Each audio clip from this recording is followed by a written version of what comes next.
Welcome to the deep dive. Today, we're diving into a collection of insights.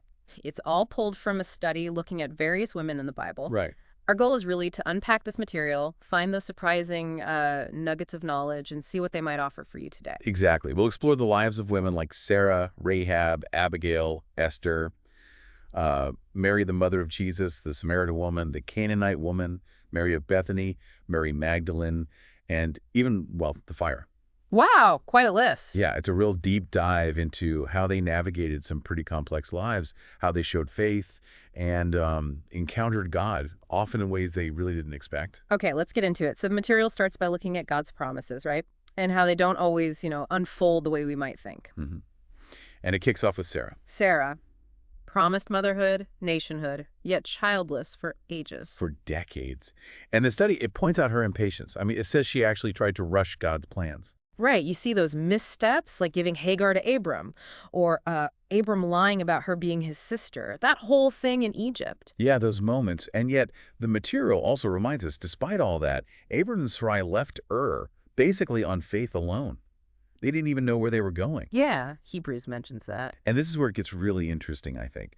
The core insight here seems to be that our imperfect faith, even doubting faith, well, it doesn't stop God from keeping his promises. The material really highlights how God offered grace despite their faults and, quite remarkably, credited their belief, just their faith as righteousness. Paul talks about that in Romans, It's 25 years they waited. 25.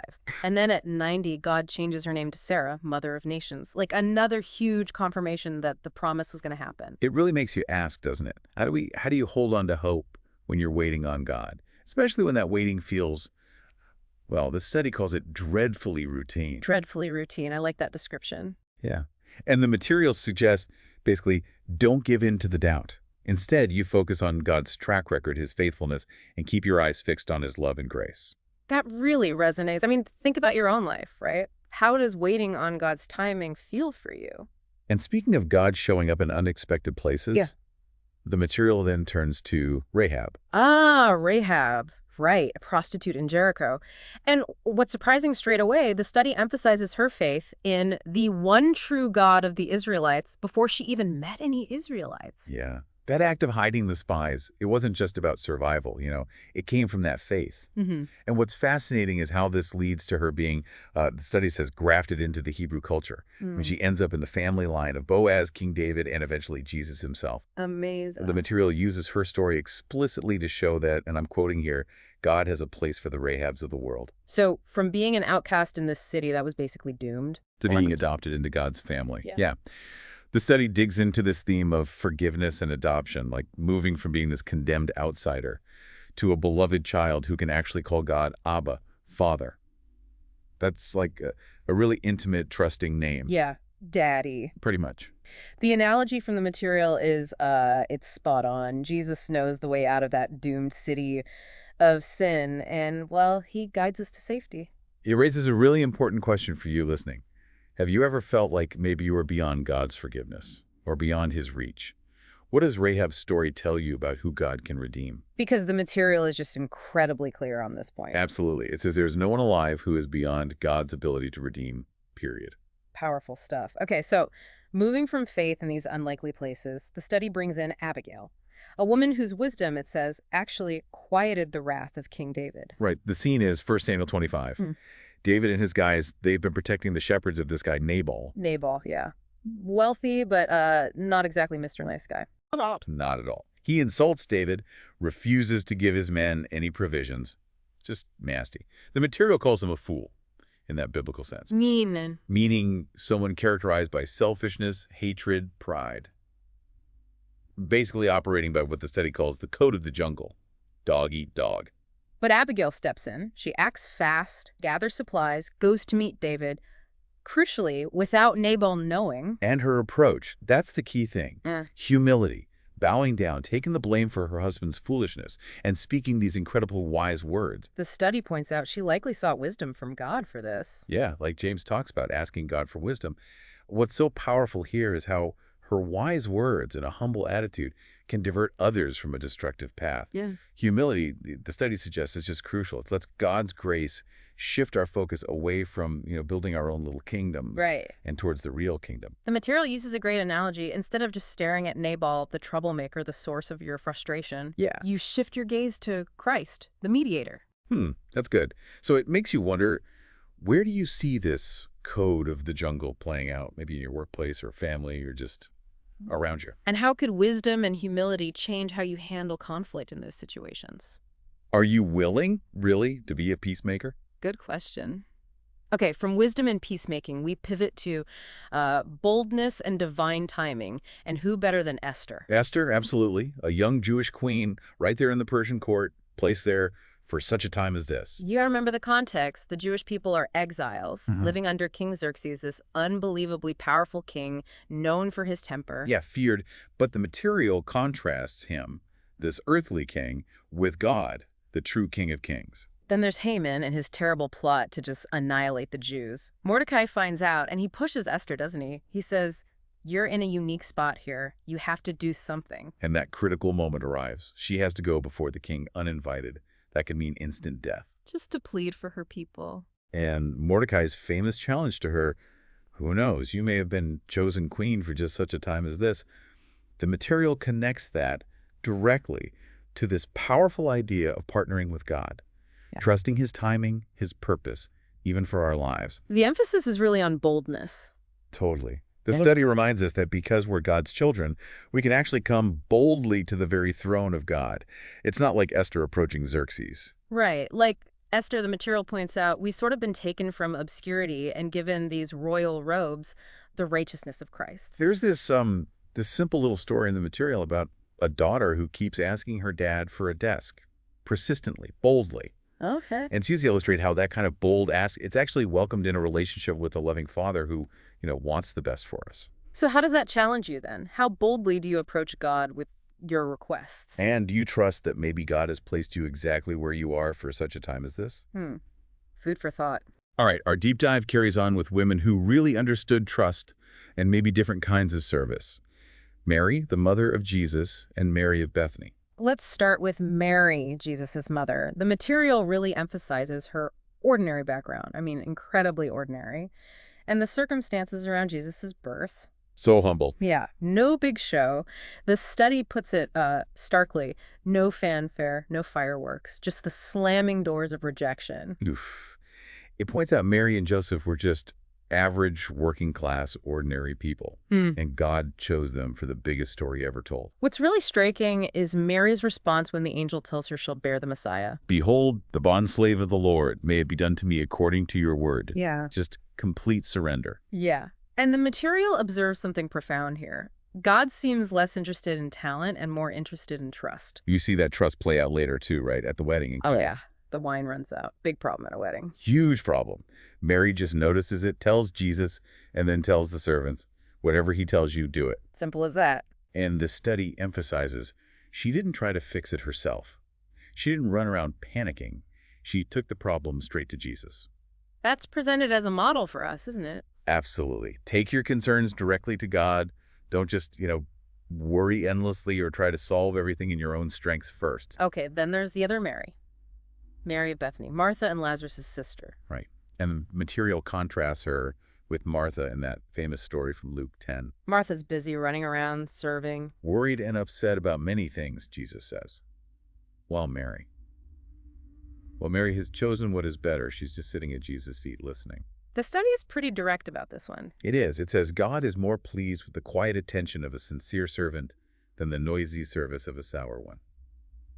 Ouch. But it highlights that the heart behind the service matters more than just the activity. We also see Mary of Bethany when Lazarus dies.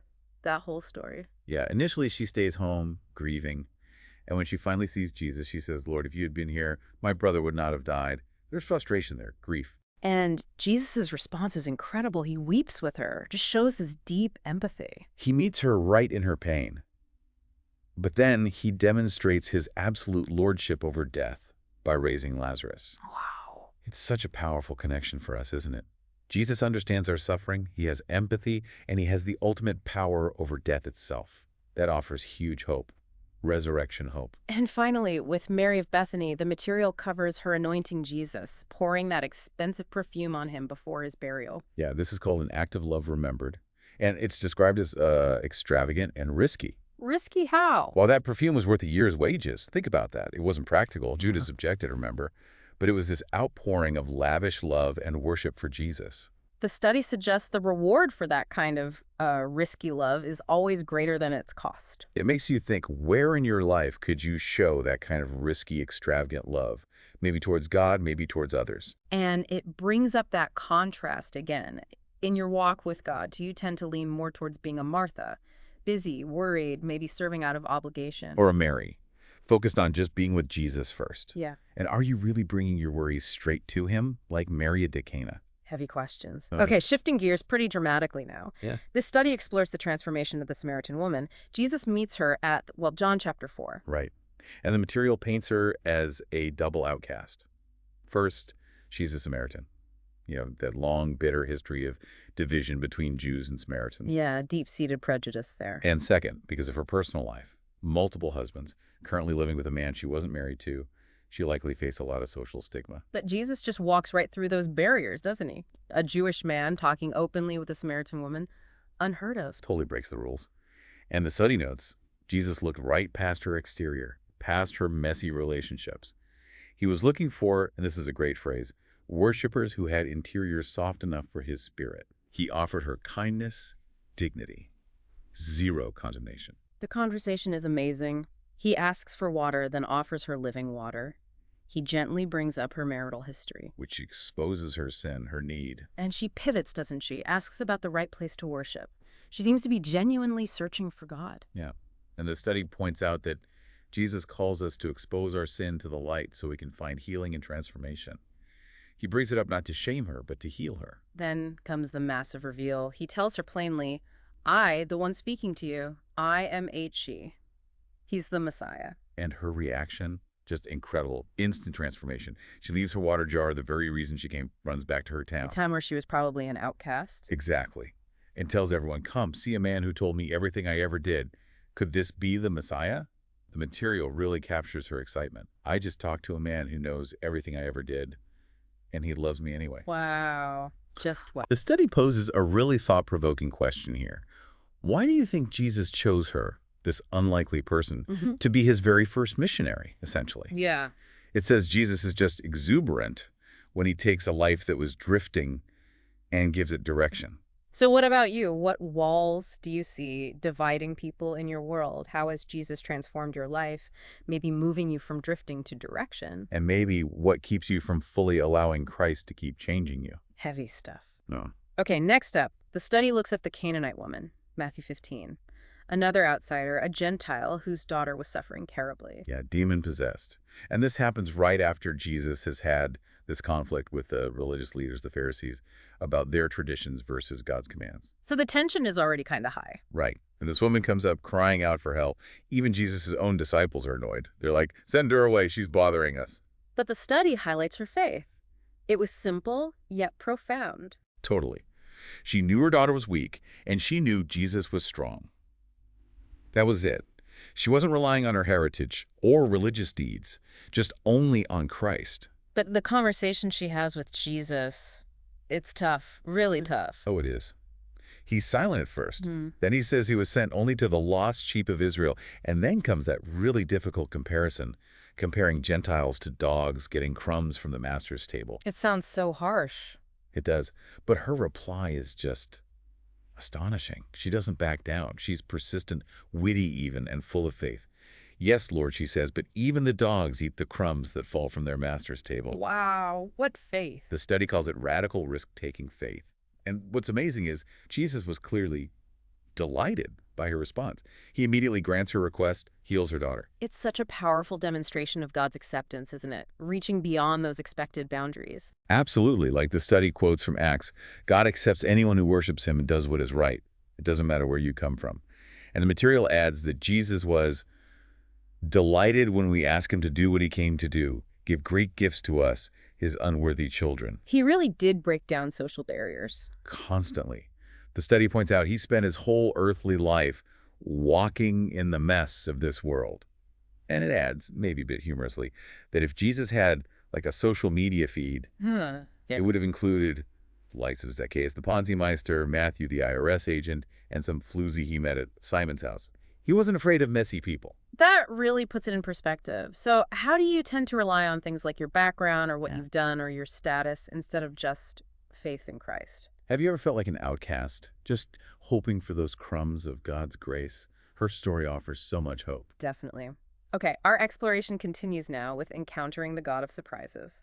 And Mary Magdalene is front and center here. Mary Magdalene, the woman Jesus freed from 7 demons.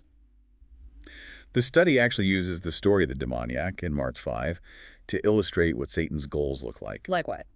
Self-inflicted pain, obsession with death and darkness, restlessness, isolation, just utter destruction. But it contrasts that starkly with the power of Christ to overcome it all. One word from Jesus. Exactly. One word from Christ. The study uses this really strong image of Satan as a snake whose head was basically decapitated by the cross. Total defeat. And a key takeaway about Mary from the material is her loyalty. Fierce loyalty. It calls her the last at the cross and the first at the grave. She stuck with Jesus through everything. But even she, like the disciples, wasn't really expecting the resurrection, was she? No. The study points this out. The disciples completely lacked expectation, even though Jesus had told them multiple times it was going to happen. So Mary and the other women, they go to the tomb early that morning. Expecting to find a body. They're worried about practical things like who will roll the stone away so they can anoint him. And then, boom, the God of surprises. Right. The stone was rolled away. But the study makes a brilliant point. It wasn't rolled away so Jesus could get out. God didn't need help with that. Ah, so why then? So they could see in. So the disciples, the women, could see the empty tomb. The study says Jesus often waits for us to despair of human strength and then intervenes with heavenly. He waits till we think it's impossible and then surprise. And then Mary's encounter with the risen Christ in the garden. So poignant. She doesn't even recognize him at first. Thinks he's the gardener. Until he just says her name, Mary. That moment. And what's absolutely fascinating, and the study highlights this, is God's choice.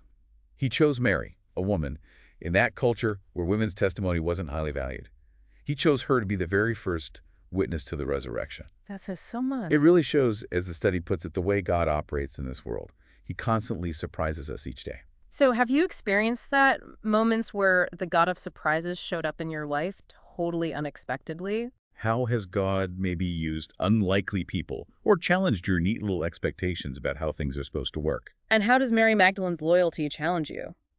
The study asks, maybe pointedly, have you ever been guilty of thinking you had God all figured out? Ooh, that's a good one. Okay, finally, the material takes a sharp, almost jarring turn. It looks at the danger of deceit through the story of Sapphira and her husband Ananias, Acts chapter 5. Right, the early church context. Believers are selling property, giving the proceeds generously to help everyone. Barnabas is held up as this great example of genuine giving. Then you have Ananias and Sapphira. They sell property too, but they secretly keep back some of the money. And they agreed together to lie about it, to pretend they gave the whole amount. Why? What was the point? The study explains their sin wasn't actually keeping some money. They had every right to do that. The sin was the deceit. It was pretending they gave it all.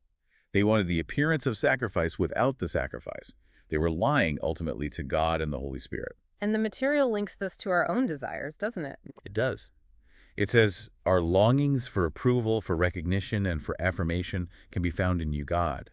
But when we start seeking that approval primarily from other people, that's when we can compromise our integrity. And the consequences in Acts 5 are stark. Immediate and severe.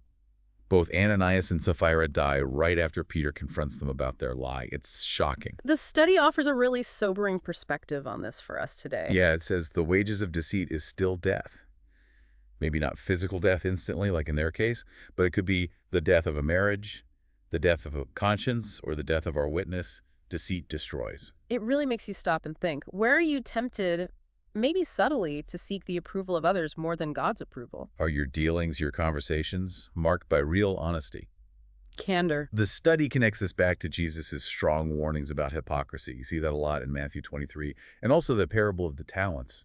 God expects faithfulness in everything, even things that seem small to us. Because, as the material stresses, there is no such thing as a small lie. Deceit, even seemingly minor deceit, always leads to unfortunate consequences. Truthfulness is just fundamental to faithfulness. So how does deceit or hypocrisy damage trust?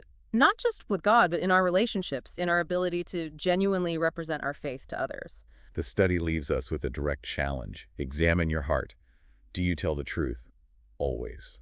Wow. Okay. We have covered a lot of ground here. We really have. From God's promises working in unexpected ways, faith popping up in unlikely people like Rahab, the power of Abigail's wisdom and humility. Esther's boldness, the trust and service of both Marys, Jesus breaking down barriers with the Samaritan woman, the Canaanite woman's incredible faith. Encountering the God of surprises with Mary Magdalene, and then that stark warning about deceit with Sapphira. What really comes through from this material is how God uses such a diverse range of individuals, often in really surprising ways. And it seems like faithfulness and trust matters so much more to him than, our status or our perceived perfection. Absolutely. We really encourage you to take some time and just reflect on how these stories, these themes, connect with your own life today. Because that central idea running through this study that God works through our imperfection, that he loves surprises, how does really grasping that change the way you view your own imperfections? Or how you navigate the unexpected twists and turns that life inevitably throws your way. Something to think about. Thank you so much for joining us on this deep dive. Yeah, thanks for listening. We hope you'll revisit these themes and stories and maybe start looking for God's presence, his work, in your own ordinary days and unexpected moments, just like the women we explored today.